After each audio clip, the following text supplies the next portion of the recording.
把玩的是快乐，分享的是心情。大家好，欢迎收看涛哥测评。本次给大家介绍的是来自于千池炼 Fighting Armor 系列的钢铁侠。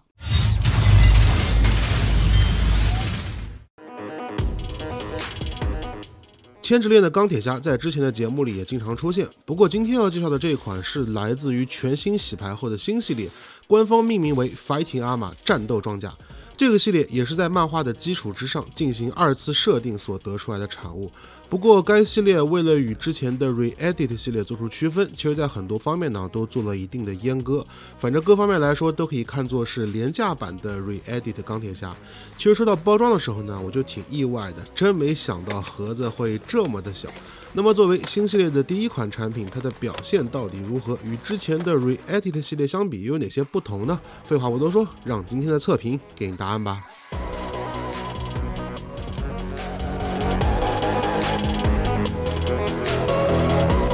那么在尺寸对比方面呢，我们拿出之前 Re-Edit 系列的全心全意变形装甲来进行比较，不难发现 Fighting Armor 在身高尺寸上确实有所缩水。其实现在这个尺寸呢是与 SHF 差不多大的。另外在造型上呢，虽然官方宣称 Re-Edit 和 Fighting Armor 都是在漫画基础上二次设定所得来的产物，但不同的是 Re-Edit 系列呢有明确对应漫画中的哪套装甲，但 Fighting Armor 呢更像是借鉴了漫画中的一些元素，然后凭空创造出来的。而且说实话，在整体轮廓和配色上呢，我觉得 Fighting Armor 的这款钢铁侠更像是电影版马克85的魔改版。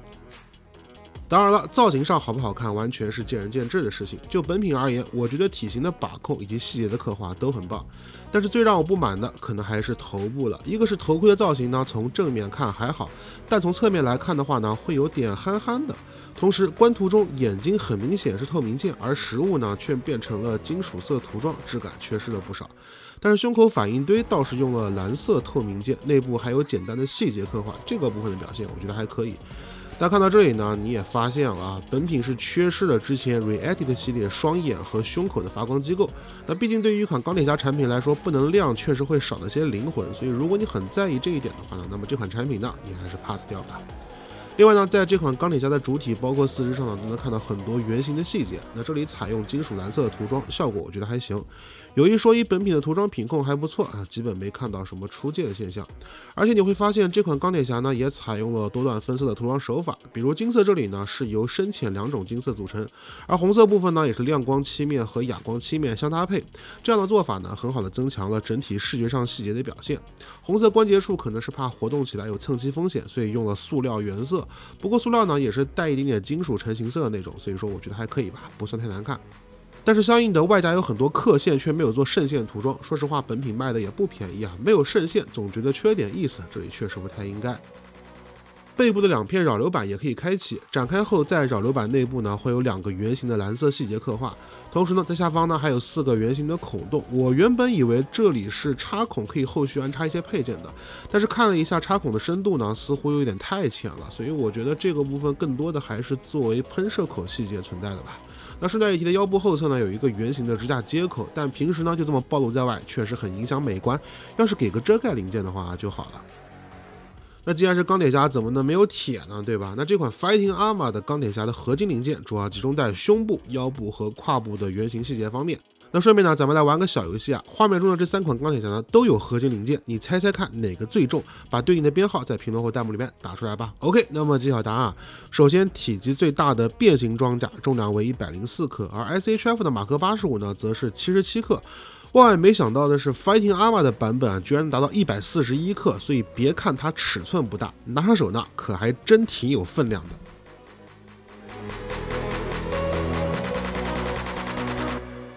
可动性方面一直是千池炼的拿手好戏，这款钢铁侠也不例外。上手把玩一番后，你就会发现各个关节部分的活动性都完全处于可以让人满意的范畴之内。而且像腰部这种蛇腹式的设计啊，可以最大限度的释放可动，向各个方向活动呢都不在话下。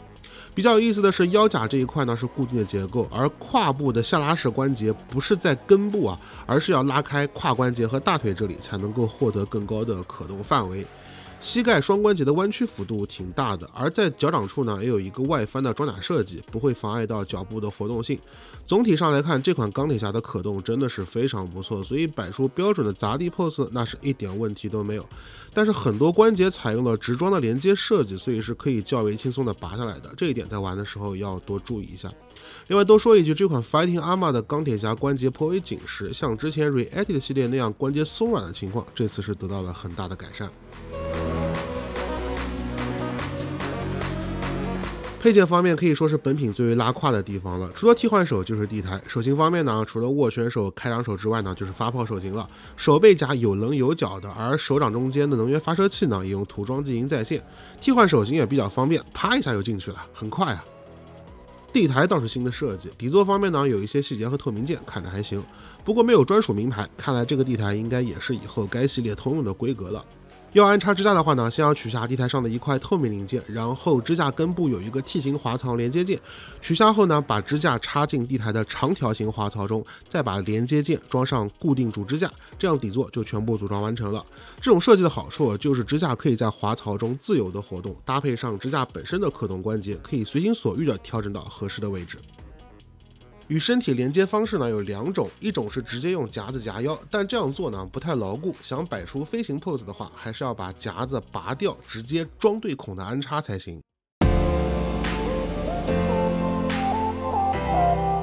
那么到这里，这款钢铁侠就介绍的差不多了。作为 Fighting Armor 这个新系列的头炮产品，说实话拿到手把玩一番后呢，感觉还是挺一般的。优点可能就是把玩手感非常优秀，再加上尺寸不大，是一款放在桌面可以随便掰的玩具。但缺点呢也同样非常明显，主要是配件实在太少了。我觉得哪怕给几个特效件也好，现在这样可玩性真的很一般。而且本品现货接近600块的价格，虽然以1000大亿的产品定价来说不算什么，但是放在目前一众小比例钢铁侠成品玩具里，性价比就真的很一般了。所以我觉得，除非你是1000大亿的死忠粉，出啥买啥，要不就是你特别中意本品的造型设计，再或者你像我一样很喜欢钢铁侠，对于市面上的各种产品都想体验一下。要不然的话，对于这款Fighting Armor 系列的钢铁侠呢，我觉得还是看看就好了。顺带一提，该系列后续还推出了钢铁蜘蛛侠和美国队长，可是主体呢差不多都是沿用了这款钢铁侠的素体，所以说我觉得千纸链的这个全新的 Fighting Armor 系列呢真的是不太良心，我个人呢是打算放弃了。